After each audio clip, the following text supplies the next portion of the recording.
All right, guys, welcome back to another episode of the Kitchen Table Podcast, where business gets done. I'm Ken Baden, and today we have Tyler Dunagin with TurnServe. Did I say that right? I like how I did I'm Ron Burgundy, but it's TurnServe, right?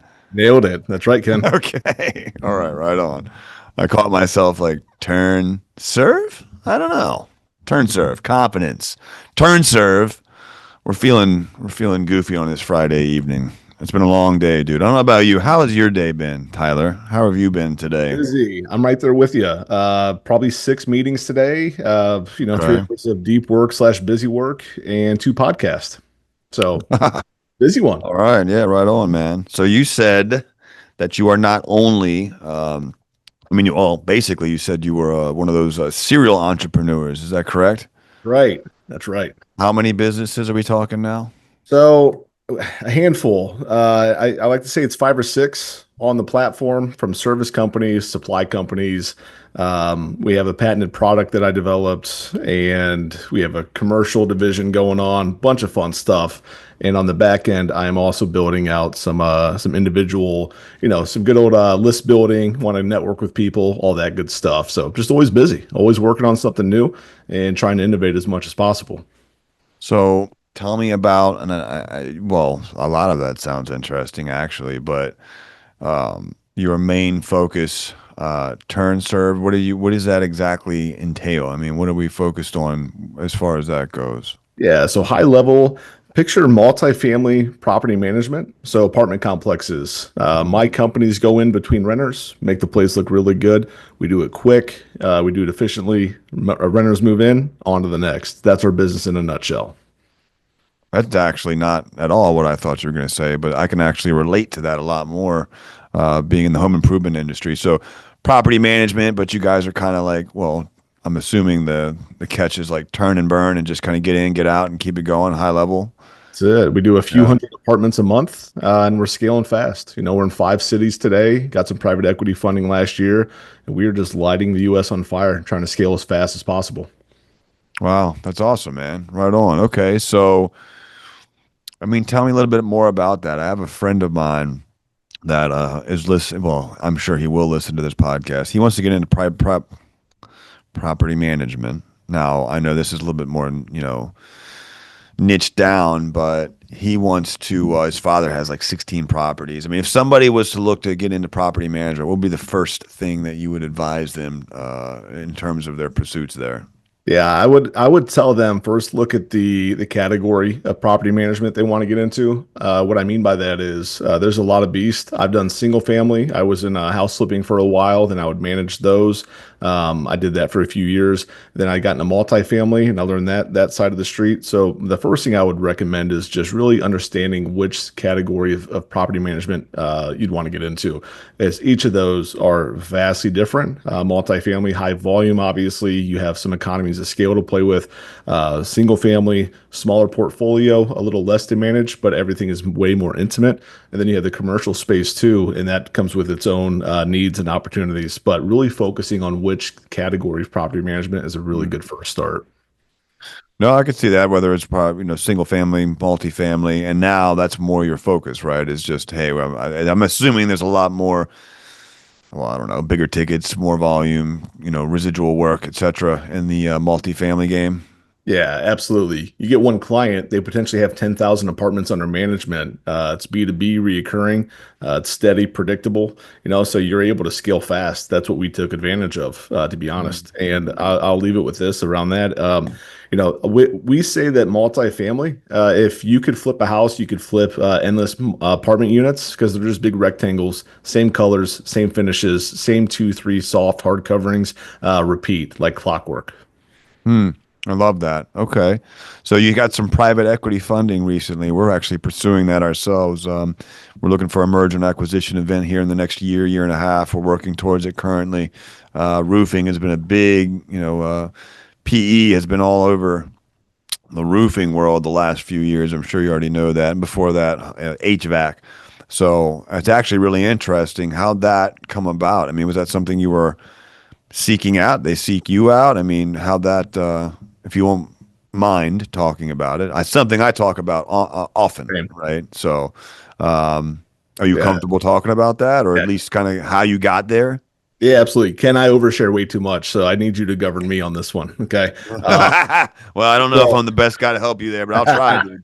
fair We might be enough. two overshares in a room together, and the guy that normally governs me is not here, so that's why we were Uh, pressing buttons, wondering what we were doing. So we'll well, get it's through what it. comes out here. That's right. Now, so the high level story is when I launched my company, somebody approached me that ended up being just a friends and family. Hey, let's give you some capital. You grew this thing already. What can we do if we give you something small here? And so they this family put in a just a like I said, a friends and family round. We need some working capital, nothing crazy, a couple $100,000, just get us to the next level, and we grew. And always prided myself over like I didn't want to talk to 20 different people. It was just a handful of people I enjoy doing life with that I trust and all this kind of things. And we kind of hit this phase where, we grew into our second market. We went from like, I don't know, 220,000 in sales to 2 million very quickly. And that same family said, "Hey, we have a person we want you to meet." And fast forward, it was Matt Collig who started Leaf Filter gutter system. Oh wow. And he sold that to Gridiron, or most of it, I should say. And he's right here. His office is 15 minutes away from me. We were at that point to where we needed some growth capital to really keep up with our growth, obviously. And I probably got offered 5 different checks a week from like, lenders and other people that wanted to join. But when we met Matt and his team, and we got introduced through the family that invested in us early on. So when you have referrals and whatnot, it's way easier. Everyone's guard is a little bit lower. It's pre-vetted. So we met for an hour or two. We both realized there's a lot of synergies, and we took the conversation from there. And that's how we approached getting private equity backing. And it happened really quick, only because of that warm introduction. Had it been a cold lead or something like the other ones that were trying to reach out to us, that'd take a year, and the operating agreement would be up and down and so much negotiations. I don't want to deal with all that. So we still had that, don't get me wrong, but it's way smoother with people that you're referred to or introduced to. Wow. So it's all about one of those networking opportunities. I love that. It's who, not what you know, but who you know. And I recently had that experience myself. We were already putting out there that we wanted to go and I've already said, hey, look, by December 31st, 2026, this is what's going to happen. And in doing so, it's like, I think you have the conversations with people that, and then somebody knows somebody, and the next thing you know, you're meeting this banker, this broker, this private equity COO, and you know what I mean. It's just like it's all happened. Now we haven't had anything transpire yet, but we're certainly like, well, are we a good fit here? Are we a good fit there? What EBITDA number are you looking for? I don't think we're there yet. I know we're not, at least not where we want to be. You know what I mean? Like where we want to initiate that conversation, right? Like there's at least a situation where one suitor was like, "Well, hey, I think if you have X, we could provide a return of Y, but I seriously think we'll be double that by the end of the year." And it's like, well, you know what Yeah. I mean? And that's the game you play. So, It but is. And you know what I learned is, and you probably lived through this a few times, when you need money the most, nobody wants to touch you, right? And when you have money, everyone wants to get on your bench, so to say. And ever since that deal closed, man, I've probably had 100 different plus PE firms and other lenders and whatnot reach out, say, "Hey, I saw you in Cranes. I saw this happen," and I'm just flattered. I'm just like a founder trying to do cool things, and I've always been on the other end of like, "Hey guys, let me talk to you. Let me get in the room. Like, we need money, well, whatever it might be." Then when the deal closed, complete opposite, kind of turned on its head, and now just the press and everything that came from that initial funding round really just catapulted us and our reputation to another tranche. And it's funny how quickly that changed from being on the we need it, and then versus we have it and everyone wants to give us more. So it happens quickly. It took 6 years of the other way, and then one summer later, and now we're on the other side of the spectrum here. So it's been kind of crazy. so what's the now, right? Like that's where we've gotten to. What's the rest of this year look like? What's the future look like for both the company and then for you? Because you've got your hands in quite a few things. So first the Yeah. company, and then Yes. what do you have going on for the rest of the Uh, year? Yeah, so company wise, we've built a cool platform, and from sales outreach to the finance side to HR to being able to really set up shop quickly in other cities, we're able to scale fast. And I would really like to add on more services to our platform. And so right now we're working on acquiring a flooring company, and beyond that, there's probably 5 or 10 other acquisition targets that I have on the horizon. And so I really want to get into M&A and roll ups and really scale outward that way. So that's always been an interest of mine. We're living that right now, and we're probably going to keep on doing that. We have a bunch of categories we're going to get into as well. I mentioned that we have we develop our own product, and it's in the home service space for bathtub refinishing, and that's patented, got third party tested. It did all these cool things. It was the best in class. And when all that stuff came out, we had a bunch of big box retailers reach out to us and say, "Hey, we'd love to sell your product." And so now that's something that I'm working on and landing our first, selling things through a store. We'd never been a product company before, and so I'm learning that side of the street too. So those are the big things on the company side. Individually, personally. This is going to sound odd. I'm trying to be a little bit less of a cowboy, and I try to stay pretty busy all the time, and I always have a lot of things going on. I'm really going to try to do a lot more deep work this year and just be a little bit more present in the companies. And I mean, I work 60, 70 hours a week sometimes already, so it's not a lack of like effort, but sometimes my attention has to be split 5, 10 different ways, and I'm really looking forward to just really focusing in and just being more in depth, if that makes sense. So that's my goal for the rest of this year. And obviously, as an individual, just want to keep growing, keep meeting cool people that do cool things.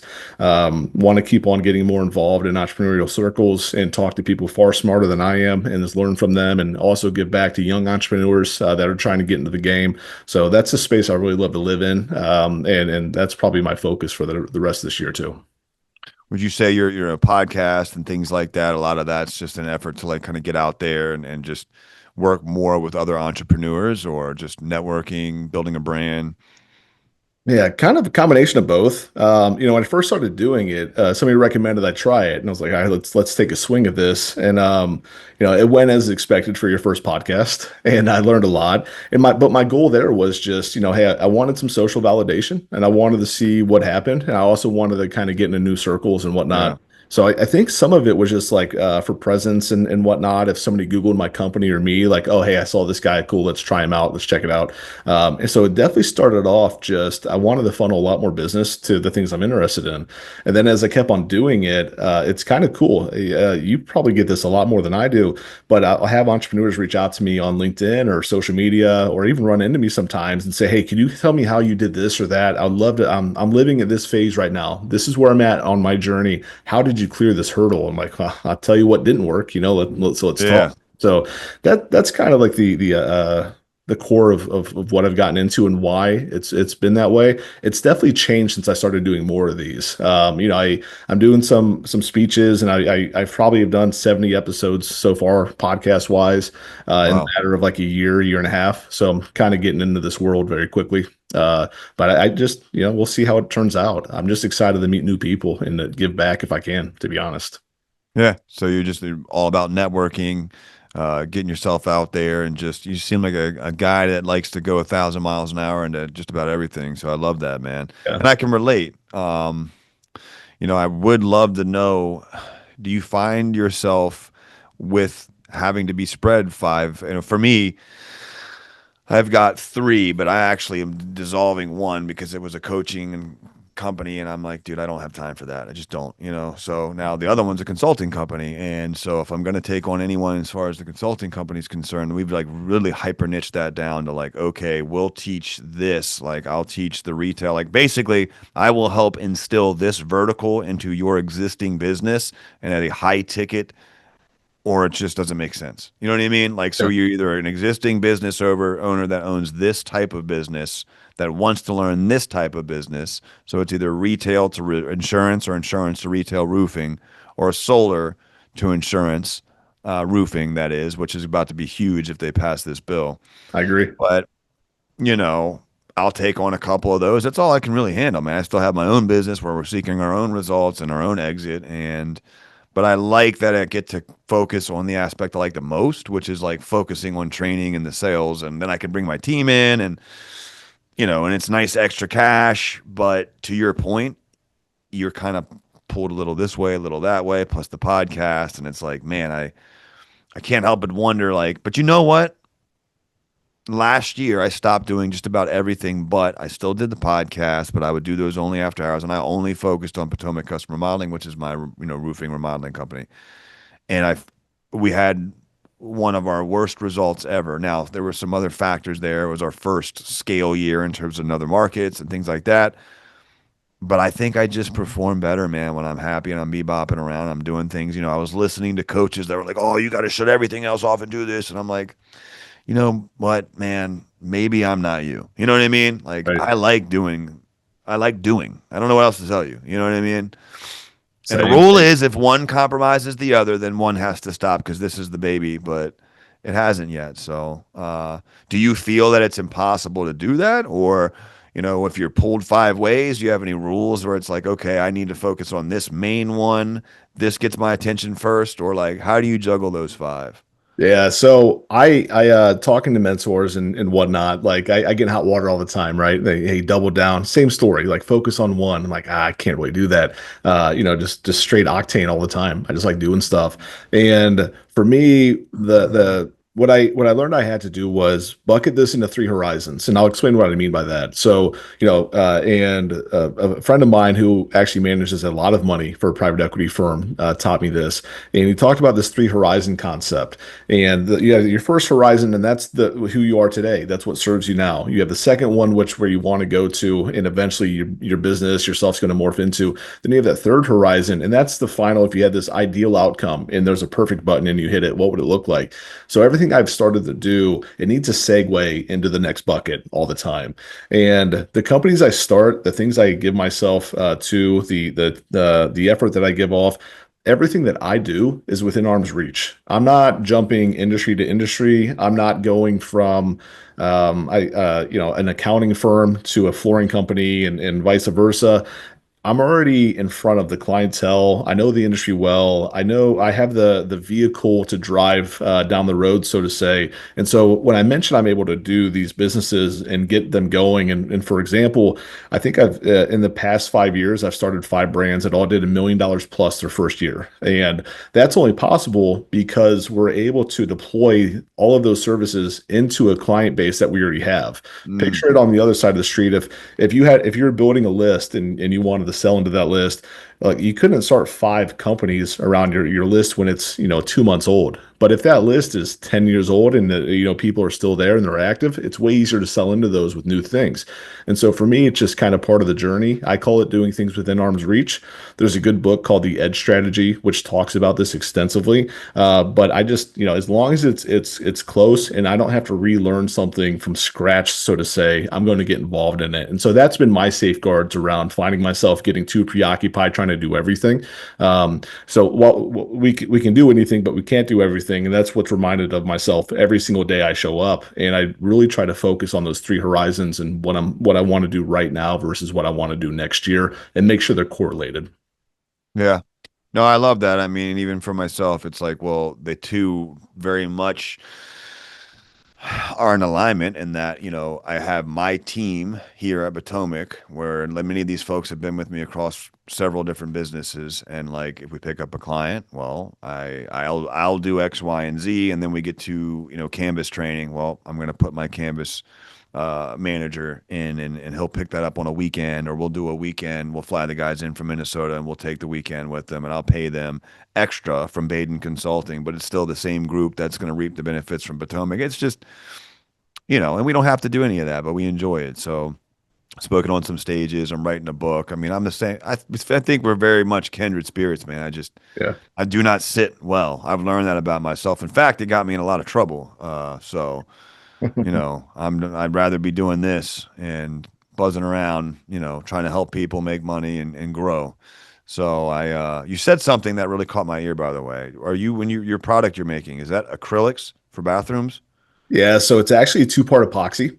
And the high level overview of it is instead of having to replace a bathtub or a shower surround or what have you, our system is a direct to surface refinishing agent. And so the furthest way I can boil this down is picture a very thick paint that goes over surfaces. It self levels and it'll make things look brand new. So why would you do that?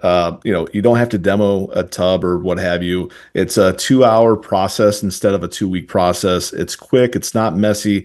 And, we don't have to spray it on or anything like that at all. It takes almost zero expertise to use our system and our product. You pour it over and if you could roll paint on, you could use our product and it saves customers thousands of dollars. It's easy to use, no odor, no smell. And I got to make sure I give my team some props here. So it was third party tested against Home Depot, Lowe's, Sherwin, all of their best sellers, and we got perfect 10 out of 10 scores on it. And so now we're looking to partner with some of those places to sell it. But we build a good product, man, and we save people a lot of time, a lot of money, and it's easy to use.